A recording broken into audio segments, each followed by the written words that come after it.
Bonjour les parents solidaires, c'est mercredi aujourd'hui et je suis Laetitia, la fondatrice de l'association Ephrata qui existe depuis 2016 et qui s'occupe des enfants atteints d'hydrocéphalie et de spina bifida en Côte d'Ivoire. Alors, nous faisons des vidéos afin de sensibiliser la population autour de ces deux pathologies. Et aujourd'hui, nous avons le plaisir d'écouter le témoignage d'Océane qui est adulte et qui vit aujourd'hui avec le spina bifida et l'hydrocéphalie. Je vous laisse l'écouter et je vous dis à tout à l'heure. Merci. Bonjour à tous, je m'appelle Marthe Océane, j'ai 23 ans et je suis née avec le spina bifida. Tout d'abord, le spina bifida est une malformation au niveau de la colonne vertébrale. C'est-à-dire qu'on peut avoir deux parents en bonne santé et avoir le spina bifida ou l'hydrocéphalie. On a l'habitude d'entendre que les enfants atteints de spina bifida sont des enfants serpents, sont des enfants sorciers. Je tiens à dire que ce n'est pas du tout le cas. De toute ma vie, je n'ai reçu aucune visite d'une sorcière à minuit me disant que je fais partir de leur groupe. Donc, évitant ce genre de stéréotypes-là. Et d'autres aussi pensent que le spina bifida sont des maladies contagieuses.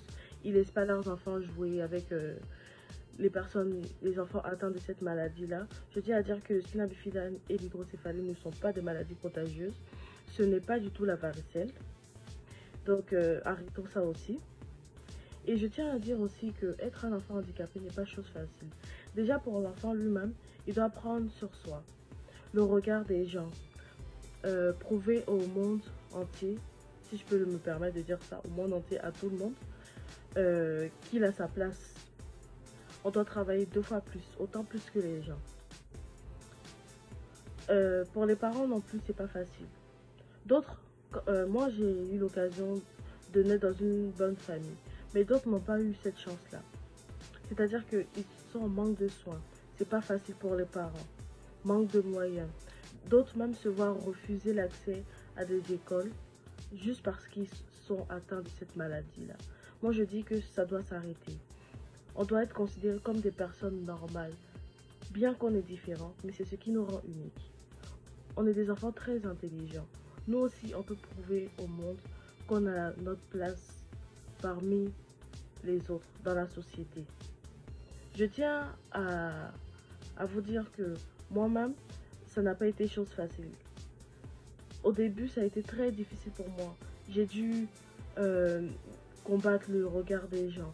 À chaque fois que je marchais dans la rue avec mes béquilles, toute l'attention se braquait sur moi. Et je peux vous dire que le regard des gens, ça fait vraiment mal. Il y a d'autres même qui repoussaient leurs enfants pour ne pas qu'ils jouent avec moi. Je peux vous dire qu'on est en 2021 là, on est au 21e siècle. Ce genre de choses doit s'arrêter. Il faut aller au-delà des stéréotypes.